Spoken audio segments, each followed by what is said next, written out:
Welcome to the panel where founders talk about building a better business and a better life. I'm Justin Jackson, co-founder of Transistor.fm. And I'm Brian Castle, founder of Builder Method. And I'm Jordan Gall, co-founder at HeyRosie.com. Jen, it's good to be back together.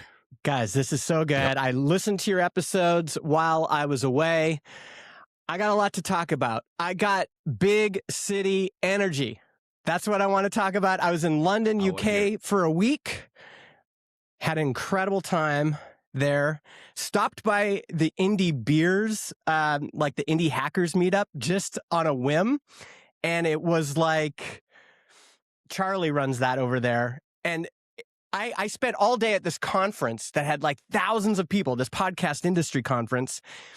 And I felt like I got a better reception at the indie beers indie meetup. Yes. And that's really been my past 2 weeks. I've just been jumping from meetup to meetup, from meeting to meeting, from party to party. And that would exhaust some people, but I am at 120%. So yeah, did London, UK, did Toronto. Let's talk about it. Let's go, man. I'm sorry. I'm going to, I'm flying into London, but I'm speaking at Brighton Ruby in what, 2 weeks, 2 or 3 weeks. Oh, wow. So I'm excited to, it'll be my second time to the UK. Wow. Yeah, I mean, it'd be interesting to get your perspective. There's this new thing that Charlie started. It's Charlie Ward, I think, that runs that. Is that right? From Ramen Space, Napkin Math. He started a thing called London Maxing, which is instead of, the Brits are notoriously cynical and negative and like not super big on their own. And he's like, wait, London's a great city. Let's just start London Maxing it. And it's become this, it just exploded. Like he's had a meeting with the mayor. All these influencers have come out of the woodwork they've done a giant meetup about it. And I'm just picturing you on like all like the touristy, like the double decker bus. I'm selfie on the big on the eye on the. I mean, here's the thing. I've never really lived in a big city. The biggest city I've lived in is in Edmonton, which is about 1.2 million people. The first time I flew into New York, I got it. It was like, oh, wait a second. This is an entirely different thing. There are cities that are 1 million people, and then there are these kind of cities: New York, London, Toronto, Paris. I'm sure Tokyo's like this. There's just these cities that have this energy that you can feel it. It's dynamism. It's just, you can feel the money and everything flowing through it. Mm-hmm. And ambition. I am just totally infected by it. When I'm in these cities, I come alive. I feel like the most true version of myself. I'm just like, who do I know? Who can I talk to? Who can I meet? And it's just, the definition of a good trip for me is like, I've got something every day, meeting people every day. When I was in Toronto, I was visiting my son. I'm bringing my son to all these different meetings. He's just getting thrown into these things. I just love it. Jordan knows what I'm talking about. Like, there's New York City has always had that energy for me. I don't know if part of it is like growing up I grew up in Long Island, but like going to the city as a little kid all the time and still I'm an hour out. Yeah, it's like almost like something in the air. I just even remember from when I was a little kid stepping out of the train onto the street in New York, there's a different smell, energy, feel, like excitement than any other city. And that's still true for me today. And I also think that like big cities, I like to think of it as like East Coast cities in the United States. I tend to, but I bet the same is like in a place like London, where it's like, there's something about the language and the vibe of like New Yorkers and Bostoners and, and probably people from London. I think I would say from people I know there, where it's like, I don't know, it's like a rougher edge. It's a little bit more aggressive, a little bit more cynical, a little like faster pace. We're all impatient. And it's like, we have this language that we just understand each other out of the gate. Yeah. Cultural. I mean, the joke, if you grow up in the West in Canada, and I think this, I've noticed this vibe in the States too, is we all hate Toronto. Because those Torontonians, they're full of themselves. They think they're the center of the universe. And now my joke is, like, I go there and I'm like, well, in Canada, this is the center of the universe. They're right. They're right to be stuck up and feel like, yeah, there's something special about this place. And I think people feel the same maybe about New York, right? Everyone's like, New Yorkers, they're their own thing. So here's the question, and maybe I'll start with Jordan. Jordan, do you think this is just a temporary thing that's going to fade and I should not move to a big city? Or are you serious about considering moving? I am. I'm wondering if this is a stage of life thing, and I think you guys this usually happens to me when I go to like an island with a beach. Yeah. Why do we live where we live? Yeah. So I wonder if it's a stage of life thing, and I'd be interested to hear let's start with Jordan and then go to Brian. But my kids, I've got my second youngest is graduating this month. Next year, I'm going to be, theoretically, could be close to being an empty nester. So now I'm kind of feeling like, you know what? Freedom. We moved to this place, this quiet, touristy ski resort area for the kids. Let's have a quiet, relatively safe, you could buy a bigger house, all that stuff. Now I'm thinking about buying a brownstone. I'm going to go right in the middle of the action. London, Yes. Tokyo, New York, Toronto. I'm going to choose one. That's how I'm feeling. What do you think, Jordan? Okay. So I am resting on a decent well of credibility on this topic. I have lived in a lot more places than the average person.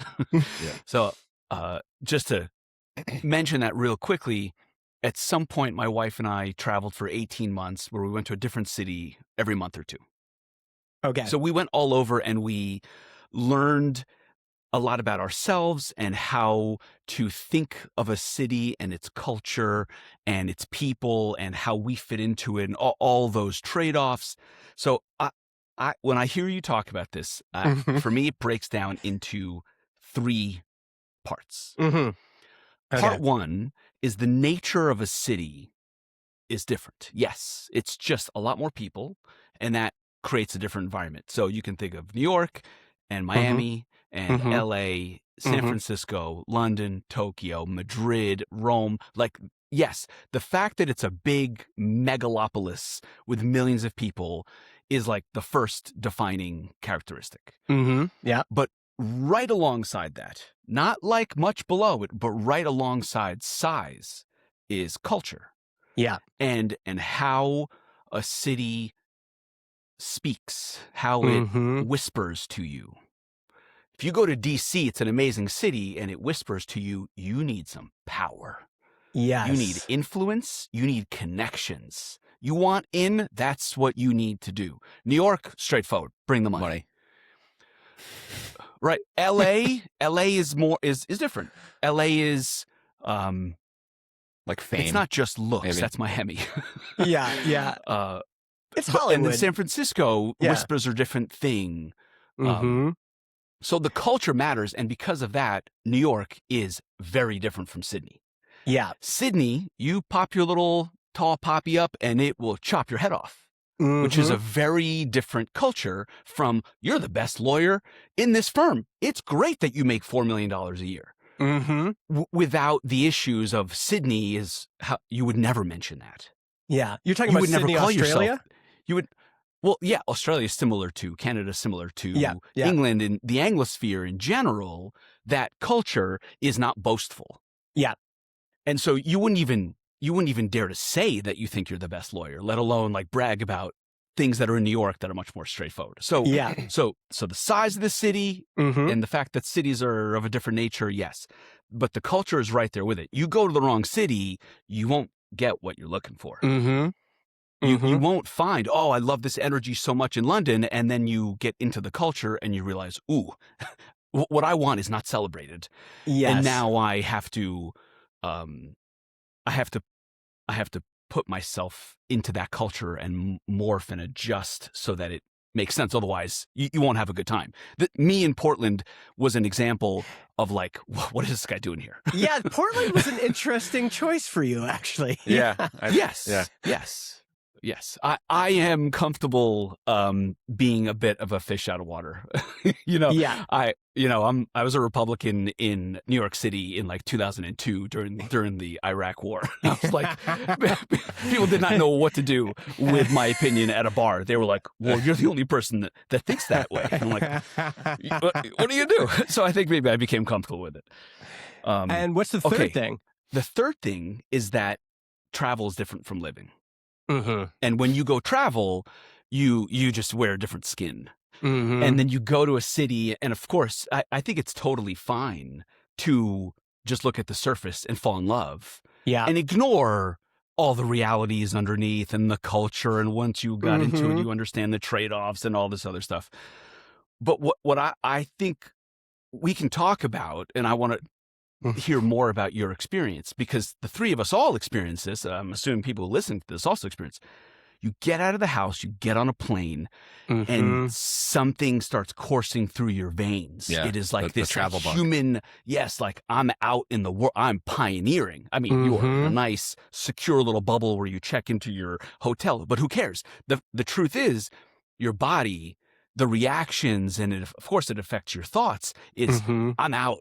I'm away from my tribe. I'm out here, and you see the world very differently. It's super exciting. Yeah, you're on a mission. Yes. All right, Brian, what are your thoughts? Just in terms of like choosing where to live and we talk about, Amy and I talk about it all the time. Like, we talk a lot about where are we going to go when the kids get out of the house, which will be roughly like 8 to 10 years from now. It doesn't seem that long now. It'll go by fast. It's crazy, man. So like we live in the suburbs here in Connecticut, about an hour north of New York City. And for us, I think that, me and probably both Amy and I are pretty different from the two of you, where we are much more quiet homebodies, and also like my family, like we are really, I know all of us are sort of this way, but like we are really like a family unit. We're not doing a ton of, like, we have close friends and everything, but we're not like socializing all the time. So we like to do our own family trips. We like to do our own family day trips, even if it's just like hiking around here in Connecticut. We go to the beach a lot in the summer. We like to go skiing and snowboarding in the winter with the kids and stuff. I've always really valued being close to. For me, I've always grown up near water. I grew up 15 minutes from the Atlantic Ocean. Here we are 10 minutes from the Connecticut, like the Long Island Sound. Also, within a train ride commuting distance to New York City. I'm not saying I would always. We always sort of kick around the idea, like, what if we moved to Costa Rica? What if we moved to Asia? What if we? Your conversations aren't like, let's go back into the city once we're done with the suburbs that we need to live in for the kids. So like we lived together in Queens, like just across the river from Manhattan. I lived in Brooklyn for a couple of years when I was younger. Loved it then. So I think for me and Amy, it's much more about our lifestyle. And where we are now in Connecticut just fits perfectly with how we like to live. Like we like having the car. We like to go out on road trips. We like having space. We've got a huge yard, we like to go to the beach. When we were in the city, you're so confined, you're so dependent on public transportation. These, like, back then there was no Uber and stuff. So like, yeah, we don't value the accessibility to go out, and we like to have a drink once in a while, but we don't go partying at bars all the time. The travel thing is real for us too. So like, we always like to sort of like dream a little bit, like what it would be like to move to one of these other places in the world that we love to visit. But I think we also really value the ability to just go travel there whenever we want. And that like Jordan was saying, like the traveling aspect of it is the exciting part. Like we really love where we are in our home. We like our town. We like our area. We like the accessibility around here on the East Coast. Yeah, I would love to live in Colorado, but we could just take a trip there. I would love to live in Hawaii, but we can just fly there, What do you want to say, Jared? I want to bridge something between Brian and yourself and ask you. It sounds like Brian doesn't feel like he's missing anything. Mm-hmm. He's happy. He's content where he lives. It's kind of the right arrangement. For now, I would say we are set on we're not going to stay here after the kids leave. We're not going to. Okay, so there will be something. Mm-hmm. Well, I think we often dream about once the kids are out, let's go live in a paradise. Let's go live in I don't know. Okay, Costa Rica so it's some beach island. It's almost like a more comfortable, more interesting, more adventurous, more whatever version of what you have now. It's not a complete shift from we want to go back into that river of energy, culture, events, access. I don't think we're itching to get into a way. city as we get older. So Justin, what I want to ask you is, when I travel to cities or conferences, I get the same feeling that you. The high that you're on right now. Mm-hmm. And what it makes me ask myself, and what I want to ask you is, does that mean something's missing? Yeah. Yeah. Yeah, I think so. I mean, I even think about moving here was a dream. We used to visit here all the time in the summer. It's it's got these beautiful beaches. It's got these beautiful hills. You're not far from the Rockies. It's, we'd come here in the winter and go snowboarding. So we used to visit all the time. And I was like, man, if I could just get a remote job, then maybe we could move there. That would be incredible. Okay. So this place was a place we used to vacation. And then we said, let's think about moving there. Let's figure that out. Moved here in 2012. Our kids are, I don't know how old they are, but let's say 10, down to 3 or something. 14 years later. Huh? And now, here we are 14 years later, and we're living in a small little town, and I'm bored. I'm just bored. I'm recognizing it more and more and more. I'm bored here. I every time I get that same feeling every time I go back to a city. I'm like, and the other thing is that we got married super young. We had our first kid at 22. So some people have the 20 to 30 to 35 in the big city. Yes. I miss that part. Okay. And there's just part of me that's man, there's something in me that, in the same way that I kind of came alive here when I was visiting. Now I'm coming alive in a different way, different stage of life. Mm-hmm. I'm turning 46 this month.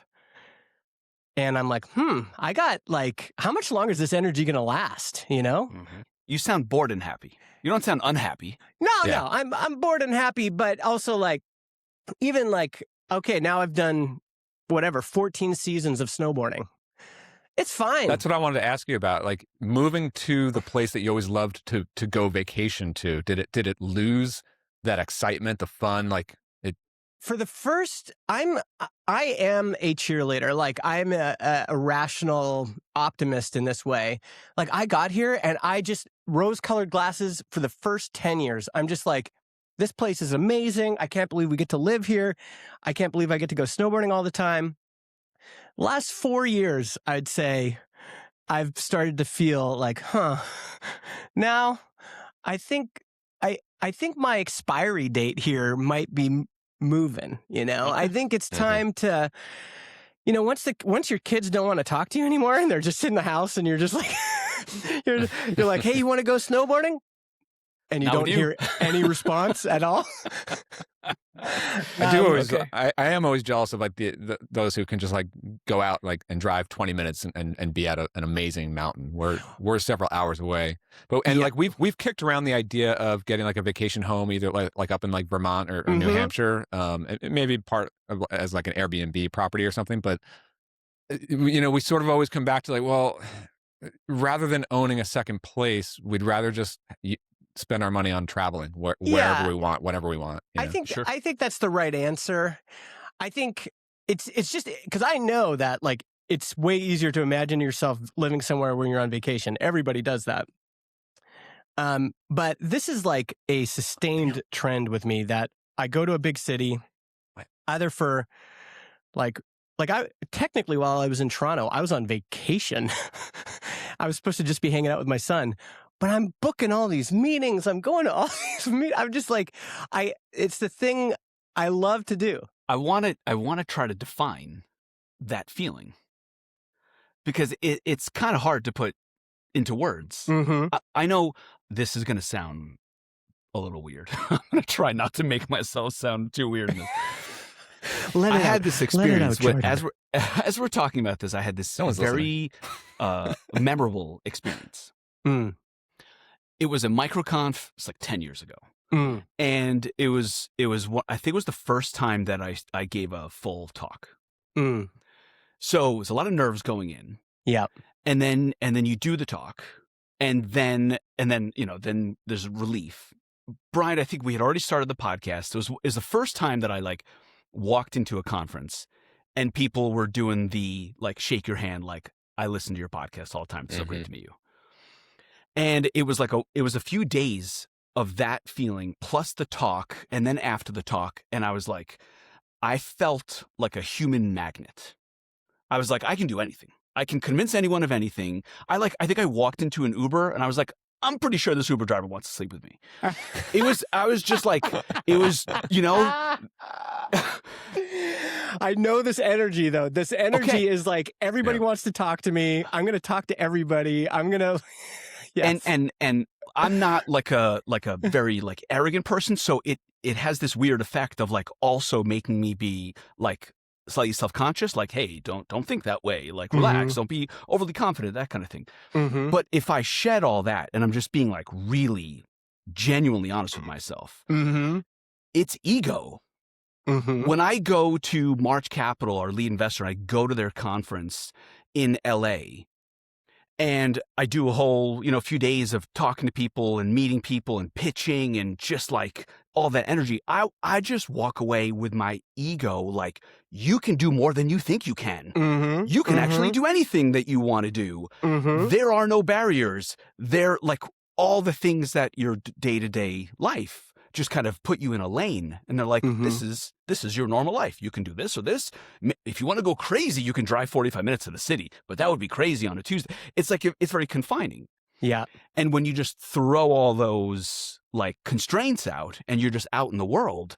So for me, I don't know how to put that feeling of like the travel and the business and that into words, but it is like this confidence, and part of it is wanting more of that. Yeah. And then like linking it to like, well, that's another version of me that can accomplish more, that basically just puts themselves out into the world more. Yeah. And maybe I like that version of me better than the one that I live with day to day. I see some of the comments, like people are like, oh, it wears off. Like, yes, it wears off, but it is also true. So how can you put into words what you're experiencing right now? I love this. I mean, to be clear, like moving to a new city is one of the funnest things I've ever experienced. So when I moved here, I had that same energy. I'm here on a mission. So things I would have never done in the town I grew up in.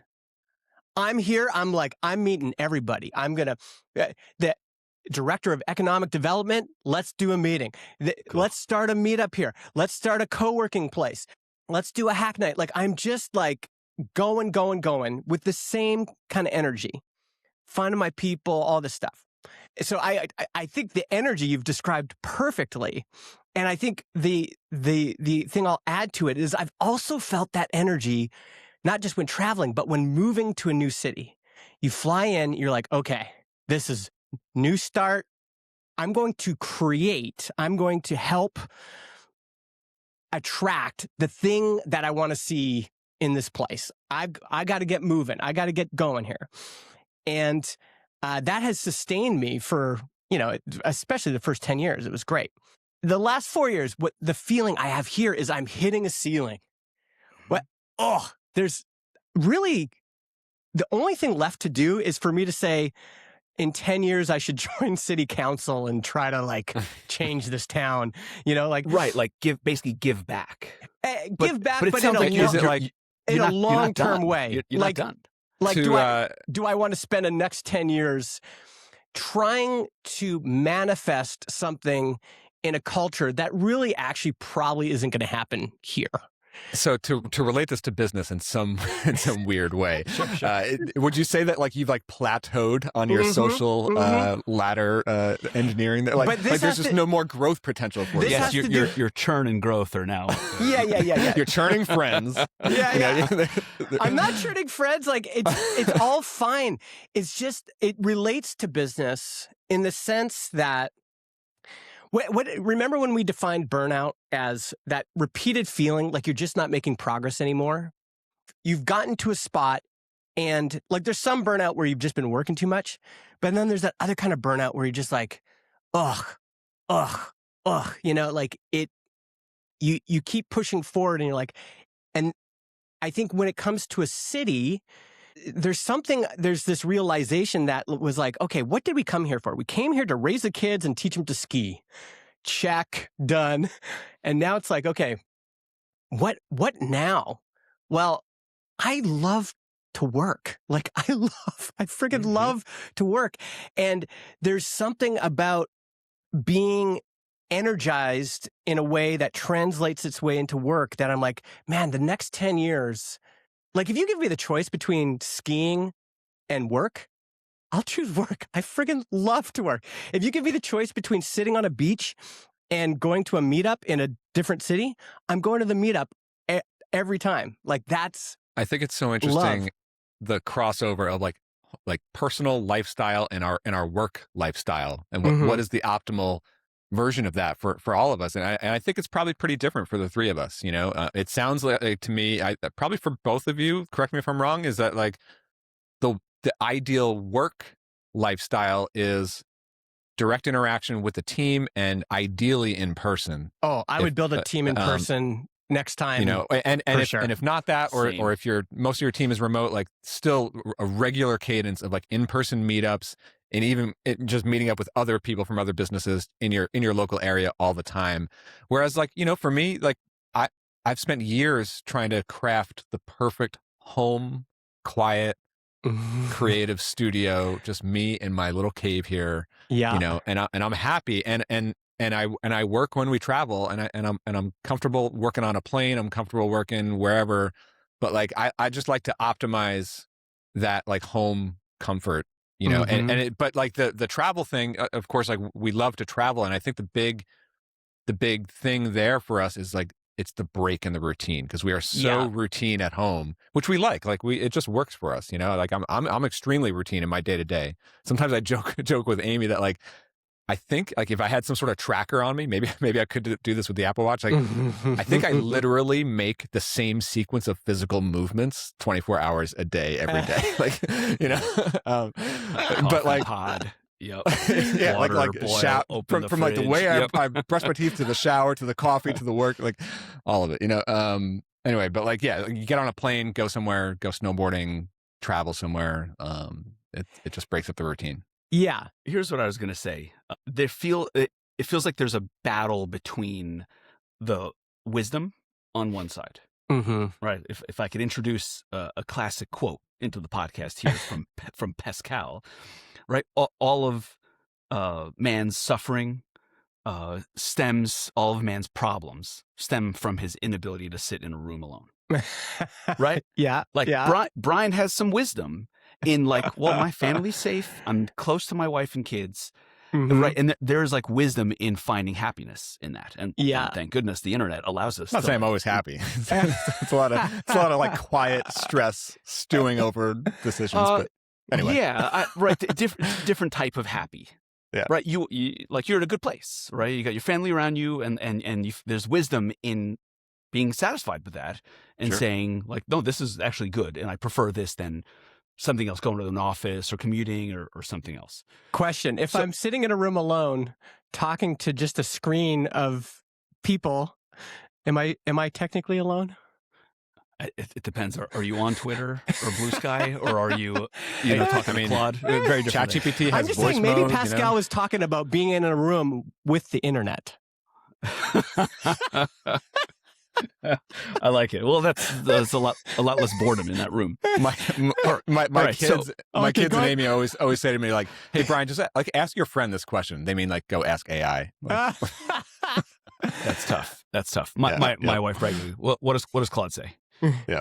Okay, keep going, Jordan. Keep going. Okay, so the wisdom on one side, and then on the other side is like, yeah, but I am human, and I don't always want to follow that wisdom, and I want to go out and create more stuff, do more stuff, work, earn more, make a reputation myself, become known, all the things that are, I don't know, in the realm of vanity, things that like are not actually necessary. You could just sit quietly in your room and be happy, but you want to go out there. Some combination of instinct and vanity and ego and whatever else and desire, whatever else. Yeah. So when I think of something like a city or moving to a city, it is like a challenge because I know it's not wise. I know it'll very likely to lead to more unhappiness and dissatisfaction and comparing myself to other people and lusting after the wrong things that aren't as important. But so I don't know how to balance that. Yes. Right? I think of my younger brother lives in Manhattan. Yeah. And when I tell you his network is so many levels above what I have access to, it is no wonder that he can do more stuff, be more successful, raise more money, do bigger projects, just all the things. And so if I followed that, I would go to New York and enter that universe. But it doesn't feel wise. It's like, am I going to chase the wrong things? So I always try to have my cake and eat it too. How about I sit quietly in my room here in this beautiful suburb north of Chicago, but keep the ambition and do the big numbers. And it's not really possible. It's not. You got to go out into the bigger environment more regularly. Yeah, I mean, I think there's a few things that made me think. I don't know if I agree with the characterization that it's like you should feel guilty about any of that. To me, this is not about. It's not. I don't see it as being about ego. I don't see it as being about ambition. For me, it's about being the most fully realized person that I can in any given moment. And so when I moved here, the most fully realized version of myself was like, yeah, you've got 4 kids you've got to take care of. You've got to have them in an environment that's reasonable.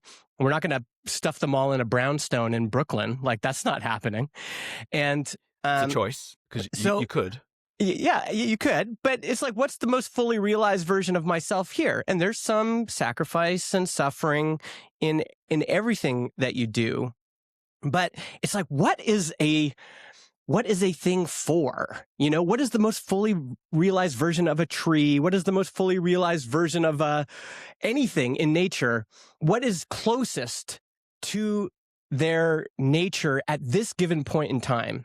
And, like at some point, the salmon here in British Columbia, they all run up the river. And that's crazy. Why are you doing that? Like, you're going back up the river? And you're basically going to die. But that's the most fully realized version of them in that moment. There's nothing, bad about it. There's nothing inadvisable about it. That's just the way it is. And I think, even for my son, he was like, should I come home or should I? And he's like, I'm just feeling the pull to Toronto. I'm like, dude, if you're feeling that pull, you gotta explore that. You gotta explore. If there's something about you that's resonating with something, you want to become the most realized person. And sometimes that means will have priorities that intrude on that. Yes. Later. Yes. And that right, because that's maybe there's also wisdom in that, in saying, well, I have 3 kids, and what I want is not the only factor. Yes. And so for this moment, the most realized version of me is actually subordinating my desire and needs and saying, no, in the larger context, it makes more sense to go somewhere else, which sounds like a lot of the kids getting older is shifting the priorities and the responsibilities that you have. And it opens up this possibility of saying, ooh, maybe my priorities have shifted enough where that same equation doesn't have the same result. Yeah. I guess maybe it all always just, this sort of thing always comes back to FOMO, right? Like kind of, I don't know, like, should I go? Should I not? Should I do this thing? Should I not? I tend to lean toward doing it if only because there's a slight hint of like, if I don't, I might regret it. I want to at least try it. I don't even think of it in terms of FOMO. Like, I could remember I'm living in the suburb in Stony Plain, and I'm driving an hour into Edmonton every day downtown. And I'm just driving there, and I'm just like, I fucking hate this. Like, I want something better. And at the time, the thing I wanted was remote work in a ski town. That's what I want. I guess it's not FOMO. It's just like, there's this thing that is pulling me forward. And it was just like, then I was just like, how can I make that happen? And I tried, I applied to 37 Signals, and then that didn't work. And then I, tried to convince my boss, and that didn't work. And then I applied to 37 Signals again, and then they offered me a job, and then I was going to take it. And then my boss said, actually, we'll let you work remote and give you a raise. So I took that. And it was just like this, like, just get me there. And then you get there. And then I got here, and it's like everything there's all these warnings, these tales like, oh, it's never going to be what you expected it to be or anything. It was great. It's been great. And I think I'm just now, I love this feeling kind of bubbling up in me of like, wait a second, there's something else. Like, we can go do something. We can go do something else. Let's go do that. Doesn't really matter what you do. Yeah. But that's still there. It's not going anywhere for a long time. Are we all in our mid-40s? Yeah. Yeah. I was born in 1980. I'm 43. I think. Whatever. Young. Yeah. I think this is a great time to kind of be like, oh, we're starting to feel old, and then come back around to actually not even close. Not even close. There's so much more to do. There's so much more time to do things, opportunities. Yes. All good. The other thing that you will start to think about is, and this is something like sometimes, we'll tell our kids, we'll be like, like, before you guys came, we had our own lives that weren't centered around you guys. Good like luck. We had our own thoughts, we had our own feelings, and you will start to feel that once they get into high school and they start leaving the house. You're going to start to feel like, oh, wait, I used to be a person. And what, like, my having kids at 22, my whole life has been orchestrated around, I got to feed these kids, I got to pay the mortgage. It's just like, basically nothing on me. It's just like, I've just got to be in motion, taking care of this thing. Once it's taken care of, you start to feel like, oh, wait, I used to be a person. Yeah. I mean, you had, I guess most of your 20s started out like as like parenthood, right? So like right into it. Yeah. So maybe there's some of this like relive the young adult life in your 40s and 50s. That's right. That's right. Hopefully in 5 years, I'm not like on cocaine in a bar in Manhattan. Hey, if that's where it leads you, Hey, I mean, that's the most like, fully if you're feeling that pull. Going to Murray Hill bars at Tuesday nights. Oh, man. All right. That was a big update for me. Cool. I think let's just turn this into an update episode. I want to hear what you guys are doing. Jordan, why don't we go with you, and then we'll go to Brian. So what's your update? What have you been working on? What have you been thinking about? All right. So maybe 2 weeks ago, I was looking at all of our stats. I think I spoke about this with Brian, but it's kind of defined the last 2 weeks.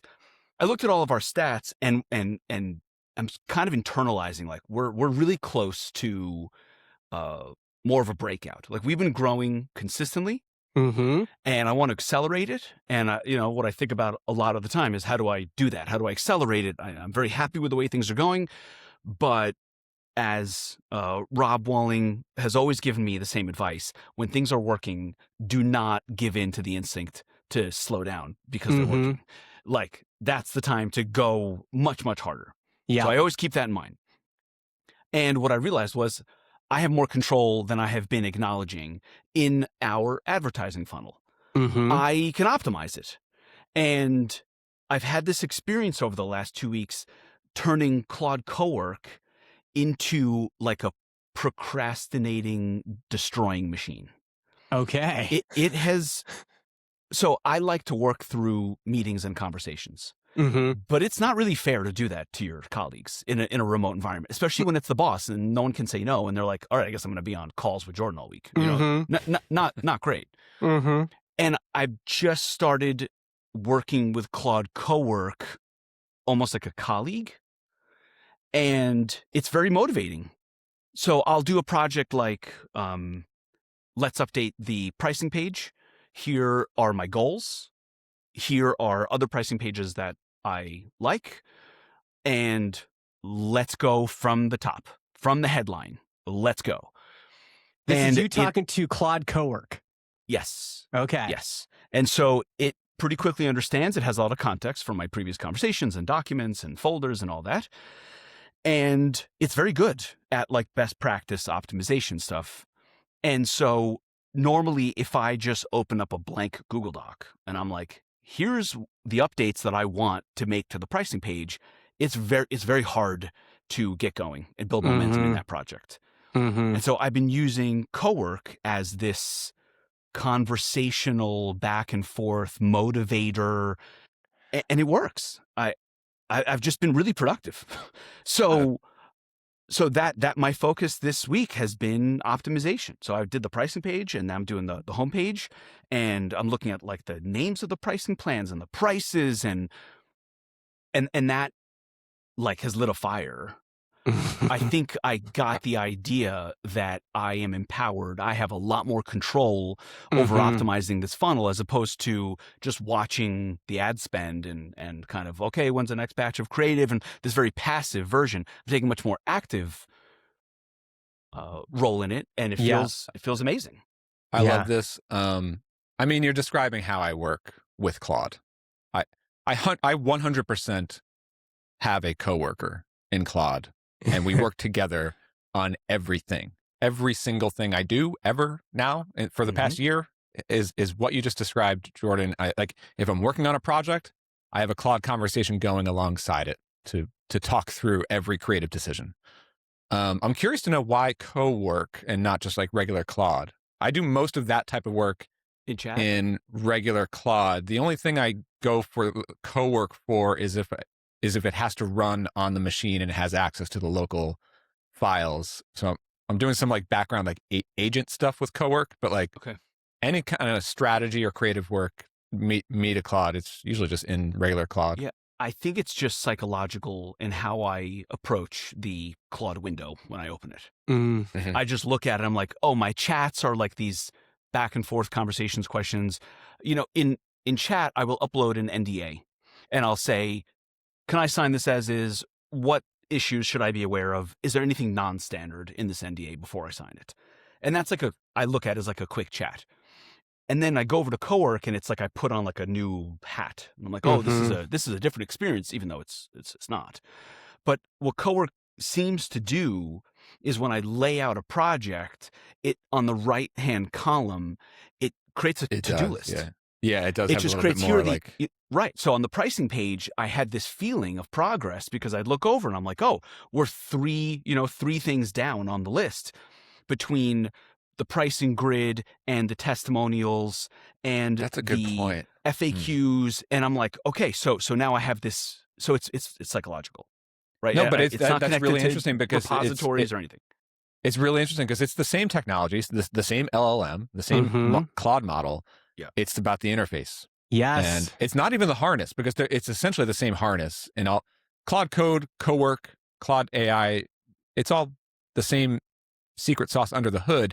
But what you're describing, Jordan, is the UI, just the UI element. And you're right. I was just looking at Claude Cowork this morning because I had an agent running a skill on it. Okay. And I could see that to-do list. I could see where it's at in the progress. And I must say, like, when I do a lot of the other thought partner stuff that we're like that with in regular Claude, I do a lot of like artifacts, but those get messy and they get out of date and stuff. And it's not an optimal UI. So that's really interesting. Yeah. I think the interface layer is still the most interesting part about all of this. Yeah. And the fact that Claude has Anthropic's been able to do this is kind of wild because you think about all the other attempts from other companies, like Dropbox tried to do paper, Dropbox paper. And it was like, it never really worked. I was like, stop trying to sell me anything. I just want to keep paying you for the syncing. But here we have a suite that's basically new. This is not Microsoft Office. This is, and even like Slack has tried. Slack has said, you're going to do your planning in here and your calendar and your tasks and everything else. And most people don't use it that way. But Anthropic's been able to define these different UIs. You've got Claude and code in the terminal. You've got Claude Chat. And then there's different UIs within Claude Chat. And now you've got this idea of Cowork. And I was like putting on my Cowork hat. And it's like, here's my coworker. And Cowork is such an interesting product for them to launch because it literally is Claude code with a more friendly interface around it for non-developers. But you could tell right from day one of Cowork that like this is Claude code. They literally just relaunched Claude code with a coat of paint around it. But it's interesting how like because totally people like me started thinking of Claude for developers, and I was jealous. I was like, you guys are doing all this magic. Like, how about me? Where's my Claude? Yeah. And they were like, how about we give you a new skin called Cowork? And there you go. So I'm happy now. Yeah. I mean, and there are little technical differences between Claude Code and Cowork that I've been sort of discovering lately because I'm trying to run like these on the dedicated Mac Mini that I have for agents. I'm using Cowork there. And there's been like, this gets a little bit into the weeds, but like the question of like, do I run these recurring scheduled tasks using Cowork or do I have them run Claude Code? And one of the frustrating things about Claude's ecosystem right now is that they seem to be like one is sort of catching up to the other, which is catching up to the other. And there are all these like little gaps and paper cuts that they just haven't shipped the optimal version of. So like recurring tasks is something I do a lot with the background agents, right? I create a skill, I have them run it on a daily basis. They're running it at like 4 a.m. while I'm sleeping or something. Claude Code can't really do that. At least it sort of can, but like the scheduled task, like they're going to fire that up in the cloud. Whereas Claude Cowork can actually run it on your machine where you have your skills, where you have your files. So they have like the schedule. So like they're just like these little paper cuts that they still haven't smoothed out yet, especially in the handoffs between mobile, between Claude Code, Cowork. Yeah. But I mean, it's all going to get better. But And the other thing to think about on the UI layer is just imagine what's going to happen when Jordan figures out that in Cowork, he can also say, okay, now we've got all these pricing changes. I want you to figure out how to connect to our Go do it. GitHub repo. And I want you to open up a pull request with this because I'm ready for this to get shipped and reviewed. And now you're going to see. Yeah, right now it goes to the goal of the project in Cowork is to hand off a document to the designer. And what this experience has done over the last 2 weeks is it has made me want to learn more about Claude. Yeah. So now I'm like, okay, I am at like 5% of the power here. Yeah. I'm not even close. I barely do anything other than just chat with this thing. Yeah. And so I'm starting to look around like, well, how do I level up myself? It's so powerful, man. You're going to break out you haven't broken out of the sandbox yet. That's right. I'm still discovering like, first of all, it is already helping significantly. So shipping this pricing page, shipping the homepage, like those can have a significant impact on the business. Yeah. So even with this much little power, it's just kind of helping me along and kind of pushing me along and helping me get to where I want to go. But then it just makes you want more. Like, okay, well, what's next? What am I missing? Yeah. Here we go. And the interesting part is as I think different people in the organization figure out, it's kind of like in like the movie War Games or something. Like they all of a sudden they're like they realize that they can like ask this machine to do crazy shit that's like happens in real life. And I think when different people in the organization start going, wait, Claude, can you actually just go do that for me? And it goes, yep. And then it breaks out of the sandbox. Man, That's going to be wild. So that's my update. Other than that, I have had a lot of trouble not getting cranky. Oh. I every morning I get to work and I'm like, all right, I'm good now. And then something will happen and I usually temper myself. And I have failed at tempering myself. And I almost seem to be enjoying it at just being honest with the emotion. So yesterday I'm on a call with our advertising agency and I saw a tweet a week ago from someone that I trust about ads on Meta. This guy, David Herman. And he said something about Audience Network. I'm like, what's Audience Network? And so Audience Network is Meta's, literally their audience network that you can run ads on that are outside of the main surfaces of Instagram and Facebook, right? They also own advertising space on like mobile apps, for example.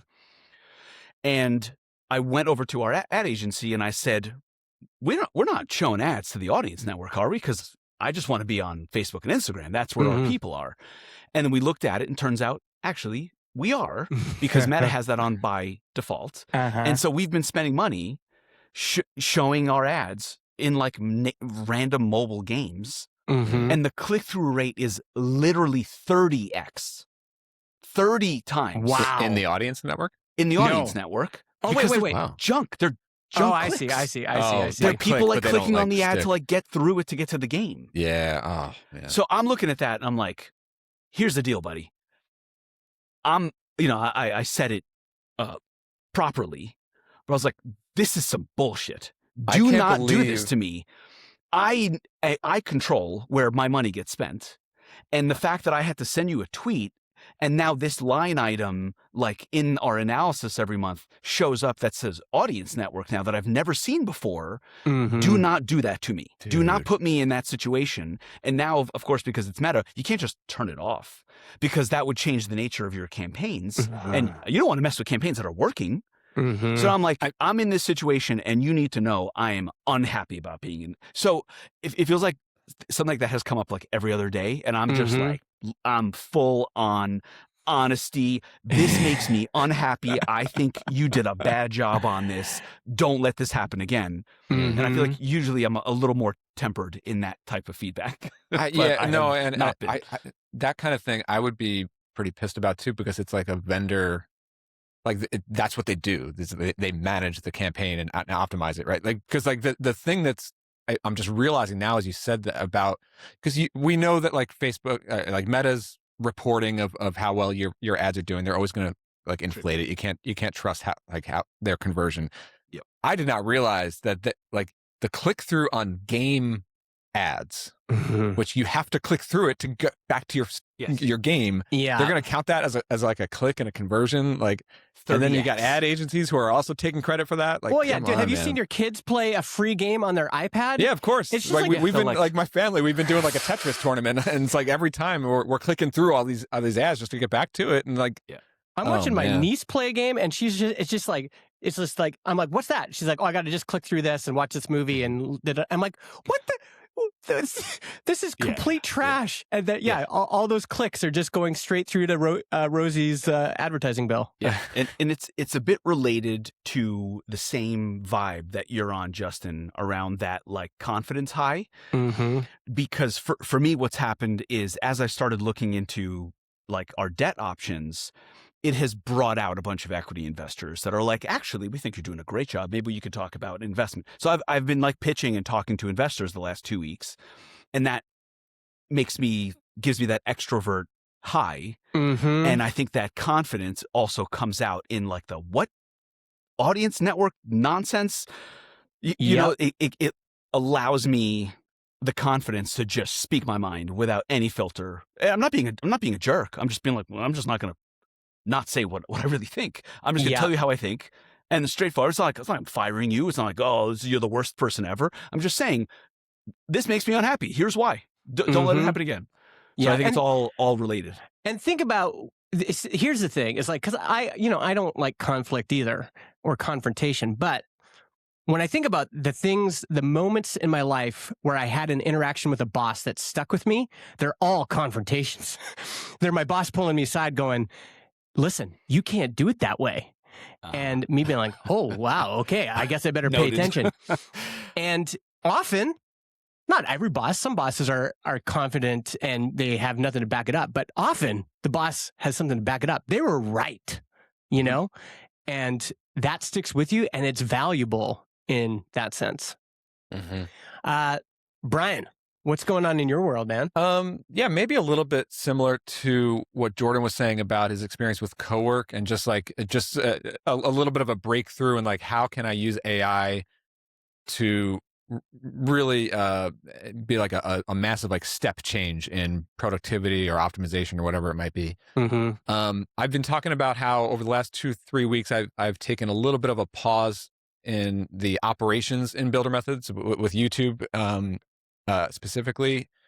To, you know, I built a bunch of internal apps, built a bunch of agent skills to help me re-optimize, rejigger, reconfigure how I go about everything in the pipeline, from ideation to writing to editing to tightening up and editing and then like video editing. Just this past week. And so I've basically finished most of the building part of that and like standing it all up and getting it online. And so now I've crossed into like, okay, let's put this to the real test, which is like the fundamental problem that I'm aiming to solve with all this effort is optimizing this metric that I've been obsessed with since the beginning of Builder Methods. Of course, I look at the revenue graph, but what I'm actually really what I've realized that the most impactful metric that impacts that is my ability to ship content. I'm in a content business, and both quality level and speed, which means like quantity, like the ability to ship more of it in more places, more platforms, more formats, higher quality video, always raising the bar on that. But ultimately, all of that boils down to my ability to ideate, script it, write it, tighten it up, record it, edit it, publish it, right? Get it out there. So that time window of going from idea to hitting publish on YouTube, right? How can I cut that down and down and down? And when I started almost a year ago on Builder Methods, it was like well over a week, you know, and then through a lot of optimization and learning and trying different things, cut it down to maybe 3 or 4 days of full-time work. And this week, and I've been on the lookout for like AI powered or AI assisted video editing. I've gone deep on Descript. I've played around with all the HeyGens, all the Riversides, all the AI video related tools out there. I would like, whenever a new one pops up, I'd look at it, and they're never good enough.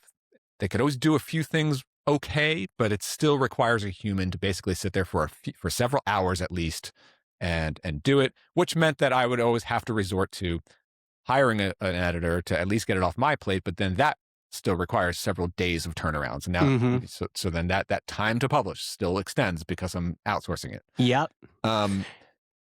This week, can I pause right here?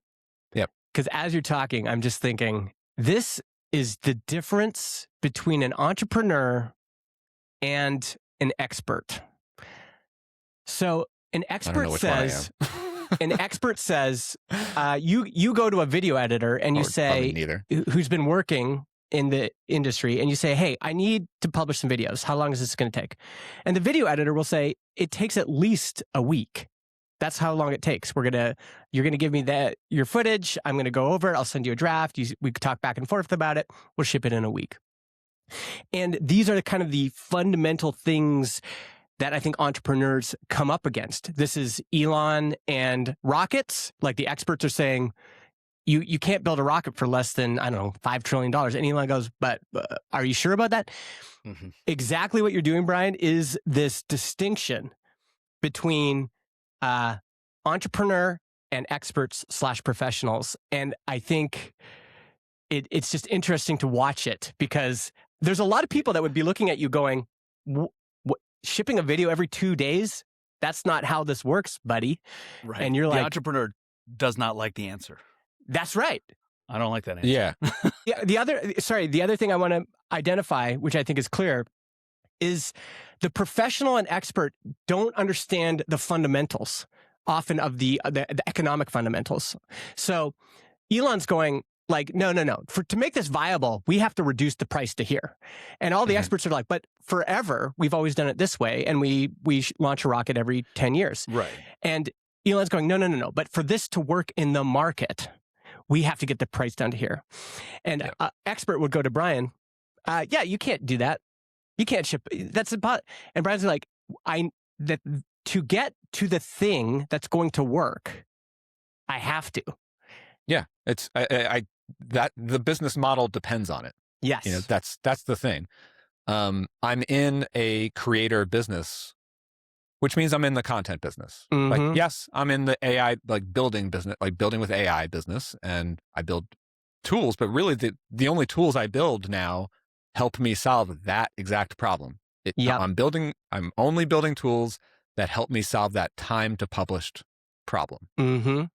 And the other attention to build on what you're saying, Justin, is I agree with you. I do think like I think like an entrepreneur. Like how can I break down the process, streamline it? How can I shave off hours from it? Yeah, and that's progress that I've been making. But I also sort of struggle, but also highly value the tension of like, I have a high bar when it comes to creative quality. Like it won't work. Like, yeah, I could publish shit 10 times a day. Yeah. I could do AI generated slop all the time and really blow it out of the water. But like, that's also not going to work for me. And I believe it won't work for the business either, you know? Yeah, I think this is focusing, the ability to focus on what matters. Like I love that Steve Jobs quote, partly because you could just see him getting so angry. He's talking to an audience and then a guy stands up and goes, what about this Linux technology? How come you're not using that? And maybe you should read a book or go to school or something. And Steve sits down and takes a long drink of water and you can tell he's just fuming. And he just immediately cuts to what matters. He's like, listen, you cannot build an amazing product if you start with technology. Basically, he's saying to get here, you've got to focus on what matters. And the problem with engineers is they focus on this part over here. But he's like, I'm not in the business of doing that, of optimizing for da-da-da-da. I'm here to focus on what matters in terms of building a business and building exceptional products. I've got two parts of this process that I've been talking about that I feel like I'm getting to some sort of breakthrough right now. Okay. In cutting down that time to published scenario, right? One this week is like, I think I'm actually pretty close to having a fully AI powered video editing system. Okay. Now, Which tool Claude Code ended up being the best? It's basically just Claude Code with a couple of, I found a couple skills. I forgot the name of them now. One is like, I don't know, like video use or video. Oh yeah. I saw you video post editor about this. like I'm sure it'll be in one of your upcoming videos. Yeah, but really, it's really just like a collection of instructions that help it use FFmpeg to edit your videos. But then I've been building a wrapper skill around that, which is like, how do I edit my videos the way that I want them? And just really like, how do you analyze my script and my the formats that I do in my videos, but like everything from not just cutting out like the ums and the uhs, but like it can analyze all of my bad takes and take them out. It can stitch together. It can reorganize my takes and say like, all right, it's better if you say this before that. It can do picture in picture with screen and camera. Exactly. Oh, wow. All of it. Wow. Like it. And I mean, literally to the point now, and I've only done sort of like a prototype version of this, but I would say my next several videos are going to be on this new system. So just on the video editing piece, from the moment that I have a finished raw recording, so I've just sat down and recorded. Now I have like, let's say 4 or 5 video files on my hard drive. I drop them into a folder. I run them through this video editing skill, like my wrapper for it. Step 1. Go. And it just analyzes and does like the first half or like the first pass and I walk away for 15 minutes and I do something else. And then I come back for 30 seconds and I review some preview clips to sort of approve certain things. And then I'm like, go for phase 2. And then I walk away again for 15 minutes and I come back and I basically have a ready to publish YouTube video that looks like you cannot tell the difference from my previous videos. It's like ready to go. And I mean, we are talking about, I can record a video in the morning and publish it by lunch. Like, so this is a big deal. This is massive. Yeah, I was going to ask, how far have you gotten? It sounds like you've gotten I mean, so I published a video today. Now, there's a few issues in there, and believe it or not, it's not due to the AI. I did end up having to fix some things, which I'm going to course correct on the next video, but I recorded it yesterday morning. I spent a few extra hours yesterday, like fine tuning this new AI skill to get it shipped, but I recorded that video yesterday morning and it published this morning today. The next several videos that I do, because it used to be I finish a recording, I hand it off to my editor. He's going to edit it for 2 days. It's going to come back to me. I'm going to have some revisions. Then it's another 3 days. Then we're at a weekend. Then we wait till Monday. And so it's the difference of like on a Tuesday morning, I can record and I can publish that thing on Wednesday. You know, what did you need to provide before it started working? Right. So you are recording. I spent all of yesterday. Yeah. So I spent all of yesterday, about a day, maybe it was a day and a half, just prototype. I did a big prototype project. Did you give it your previous YouTube videos? Yeah, I gave it raw video from one of my previous videos, but then we just stepped through the process one by one. Like, okay, let's see if you can do the part where it's just me talking to camera. Here's one of those clips. Okay, it stumbled on this thing. All right, now what if we tweak the instruction this way? What if I have you analyze the script first and then do the color and it does like color correction and shit, so just rejiggering the process at every minute screw in the motor, right? Okay, that works great. Now let's do a segment where I'm doing screen plus camera in picture. Okay, does that. Okay, the camera's a little bit too big. Let's reduce the size, add some rounded corners. Okay, I'm noticing that the cuts that you're making, they're a little bit too fast. What if we build in exactly 0.1 of a second buffer on every single cut to make it just right? You know, it just all and all these little rules that you can just build into the process. And then I started thinking like, okay, once I got those technical things worked out, now how do I think about what my input is as the human in the loop? Because the whole point is I don't want to have to sit here and babysit every single step in the process. Just because AI is doing it, if it still requires me to say yes, say no, fix that. If I'm doing that for 3 hours, then we didn't actually solve anything, right? Like the part of the solution means like Brian gets to walk away and do something else while this thing is doing it.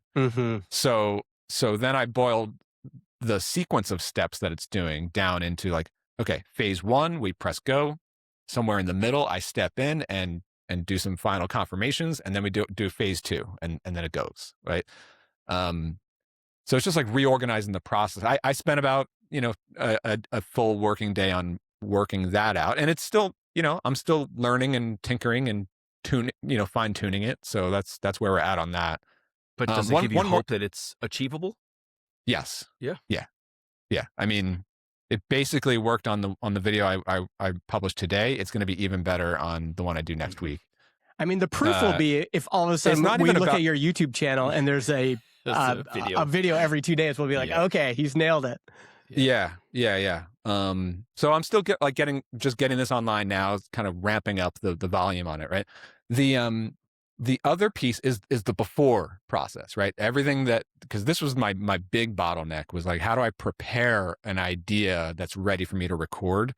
That has always been multiple days of tuning the idea, figuring out what the most valuable kernel is, scripting it, tightening it, getting the wording right, getting the packaging right before I even record, right? I went through a learning experience and I sort of over-engineered this a little bit, and I realized that I was focusing on the wrong part of the process, right? So I thought that the most important critical part of the process was the writing of the script. And so I was sort of overlooking the ideation stage. I knew ideation was important, but I figured like, all right, I could just have AI sort of suggest ideas. I can greenlight them or I can reject them. And then it goes into the scripting phase, have AI write the script. And then I have a lot of training material, voice training and whatnot to make the scripts pretty good, like to make it write and sound like me. That'll be pretty good. And then theoretically, I should be able to just show up and have a ready to go script and read it on camera. What I realized was by not emphasizing the time in the ideation stage, I was receiving ideas that were like 6 out of 10, 5 out of 10, 6 out of 10, which are like pretty good. There could be something here, but it's not a 9 out of 10. It's not a 10. This is not going to be a banger. And so what happens then is like, okay, well, that means it's going to script based on the 6 out of 10 idea. And then I'm not going to be happy with the script. And so then I'm going to be like, this video needs to be more interesting. It's not worth posting. So now I'm sitting there an extra hour, extra 2 hours, rewriting, re-editing, fixing it before I'm actually ready to record it. Even recording it, I'm like, I don't have the confidence in this. So that takes me even longer. Yeah. So then it really made me realize it's not worth it's not worth all the extra creative cycles on 6 out of 10 ideas. The 9 out of 10 idea, the 10 out of 10 idea, when that goes through the pipeline, that thing just writes itself, you know, and I can just ship that. And this goes for so many other things in business and in life. Like the best ideas, they just come fast. Yeah. But like like I realized like if I put myself into the ideation stage a lot more, then everything else can be so much more streamlined and fast to get me to go from idea to flip on the camera. You know? So that's like another big learning that I'm still working through it right now, but that's where I'm engineering the process. One bottleneck at a time. Yeah, that's it. Yeah. I definitely want to hear more about that. One question from chat is, Seth wants to know if you've tried using Remotion for motion graphics along with your system. Yes. So the second one, that was you, Jordan, that posted hyperframes? That's me that posted that. Yep. Yeah. So I still haven't really spent enough time with this yet, but hyperframes, from what I have seen, is like the better alternative to Remotion. All right. And so what hyperframes will do, and I haven't started really implementing this yet, but this is for the motion graphics part of it. So if you need to put a visual on screen or put some text on screen and stuff like that, like it can just generate that and build it into your video. And so, you know, that too, it's like, what kind of visuals, what kind of branding do I want? Like, how do I want them incorporated into my videos? Yeah. That's sweet.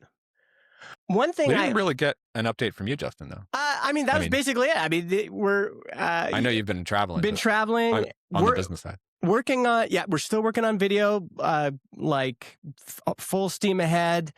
Well, actually, one thing. Let's discuss this quick. We got 5 minutes. You guys got 5 minutes? Yeah. Okay. Let's. I want to come back to this because it really hit while I was traveling.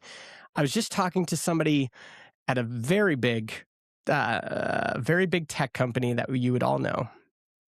He says, man, this pace, again, coming back to the pace, I said, hey, my contact at your company just left. He's going on sabbatical. And this guy said, half this company, this giant company we've all heard of, all feels like that. They all want to go on sabbatical. Why? The pace of AI right now is just, we've all gone from working 8 hours to 10, 12 hours a day. We are working harder than ever. The context switching is killing us.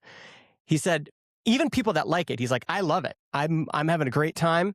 He's like, it is just, this pace is exhausting us.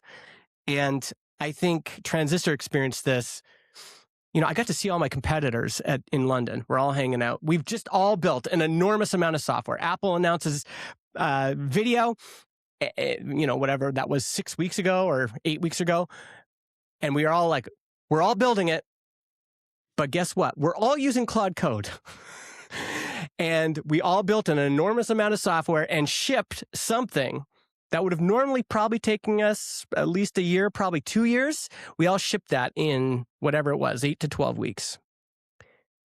People are burnt out. And I think the one thing that I'm getting more and more of this vibe when I talk to people is the limiting factor. Like, we're wondering if there's going to be any jobs left. What I'm seeing in software is I think companies are going to have to hire more people. I've been hearing this argument come up more and more. I could see it too. I do think that, I'm preparing this workshop for teams at Brighton Ruby in 2 weeks. And one of the ideas that's coming up in that is this idea of everyone's role is going up a step in the ladder of human judgment and management level. And so if you're junior, you're going up to middle. If you're middle management or whatever, you're going up a level in, because everything junior, everything under you is becoming more and more automated. But that stuff only works with experienced, skilled managers with taste, with human judgment, with strategic thinking, with systems thinking. So like that, those skills I think are more valuable than ever. And if you're sleeping on those kind of skills, or not interested in learning how to go from being a coder to more of a product manager, or from just a designer to how does all the UI and the UX and the product come together, like you got to be thinking about these things, because that's where the value is being more in the decision making. Does what do you it think, worry Jordan? you about your team, Justin? Yeah, I think that our team's feeling it for sure. Like, just feeling like, whew, that was a lot. Everybody's feeling it. It's like customer success is like, wow. Like, it felt like we built Jason on our team, he's like, it felt like we built an airplane in the air while it was flying, and then it turns out the airplane was a bicycle. Like, we're just like, this thing is up in the air, down on the ground. People are like, everything's moving at the same time. There's lots of gaps we need to cover with customer success and support. I'm loving it. Same. But I can see the human cost, and I can also see it when I'm talking to other people at other companies. They're just like, this pace is not sustainable for us. And I'm trying to figure out what that means. Part of me is wondering, like, we hired this intern for the summer. Man, just having one more person is like, he immediately is full capacity. We can fill up, like, we could add another engineer. I think the way I'm thinking now is AI has just expanded my field of view. I feel like I see everything more clear, but I also feel like, man, we could build so much more. And what's the limiting factor? Actually, it's we need more humans, I think. I think we're going to eventually need more humans, and everyone's kind of in this holding pattern because all the big companies are laying off all the people they hired during COVID and saying it's AI. But I'm even thinking like them, like if this big company that I talked about is experiencing this, their resolution, I think, unless something changes, is going to be, we need to hire more people, because now it's just people are running on this treadmill so fast, they get tired faster. Do you think, both of you, like, because I always try to think, like, what is the actual framework or mental model that we all can say, like, if your team needs to get on board with this strategy for transforming your team into the AI era, right? What is the actual strategy, or what's the actual playbook? And the only logical thing that I can come up with, I don't know if this is correct or not, but is more individual work. Like, breaking up the old way is a designer and a developer and a front end and a back end and a product manager and a copywriter are each doing their role in the process on a single feature. That's the old way. And now the new way is people who are themselves full stack with Claude Code go off, and that person handles that feature, and that person handles that other feature. And then we come together and talk about the strategy on the rollout and the product roadmap, but less collaborative in the creative process more personal individual ownership and then sort of like regrouping as a team later, because then it's like, because I feel like if you do it the old way now in the AI era, the old way is like every person is just waiting on someone else. And it's like, why do I have to wait on the back end when I can just build a version of it now? Like, yeah, I know that there's all sorts of holes in that logic. Of course, you got to have like back-end engineers and bigger companies don't know how to do that. Like, it was so interesting to have Henry on and that very, very different perspective of much larger teams, much larger companies, and the limitations that they have. You know, in a startup, you're like, well, we got to get this work done. If you could do more of it, great. Please do more of it. Right? Like Rock and Andrew right now are just like, cool, I will do the front end, the back end, the DevOps work, the tests, I'll just do a lot more by myself on this feature before I hand anything off. Great. I think larger companies have more trouble with that. It sounds like what you're saying is like kind of like directionally right, where you're like, you can do more and that helps you go faster. Then you hit some walls where it's like, actually you need a back-end engineer to look at that. Like, yes, which is fine. You know, whatever, as long as everyone's doing more as a whole and moving faster and the quality is still there, and that allows the company to have bigger ambition. Right? Like the product that we're building over the next year is so much more ambitious than when we started. And that's fun. That's cool. That all around good. I think there's a layer of decision making and strategy to not pursue everything. Right. And the order of things matters and how pricing fits into that. And that's fun. That's like, actual human decision making. The only solution that I have found so far against the burnout element is the offsetting momentum, revenue growth, and optimism. But it does feel scary that if that goes down at all, you could see people get to burnout really quickly. And maybe that's a weird element for like large tech companies. I mean, these companies are really successful. They're really rich. The employees they don't have that offset of like, oh my God, we're going to make it. This momentum, this optimism, we're going to get to, these places that we only dreamt of going, because they're already there. So it sounds really tough to keep that energy and motivation going when the treadmill's at 20 max speed. Yeah, I think this is something I want us to keep tracking. I highly recommend, if you're not already subscribed to Thorsten Ball's newsletter, because Brian, you were asking, how do you figure out the framework? I think he is just so good at articulating the new framework for building software on a team. His latest essay, Building Software is Learning, is excellent. I'll put it in the show notes. I think it's required reading. I got to run. I've got, believe it or not, I have someone from the podcast industry he flew from Australia to give a talk in Kelowna. I'm going to go pick him up, have lunch, and a bunch of other stuff.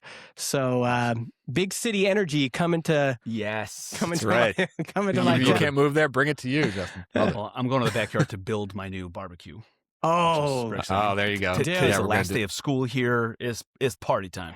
Jordan, if you want to kickstart your YouTube video, just live stream you building the barbecue, man. That is guaranteed viewership. It'll be a banger. Thanks, everyone. We'll see you next week. Later, folks.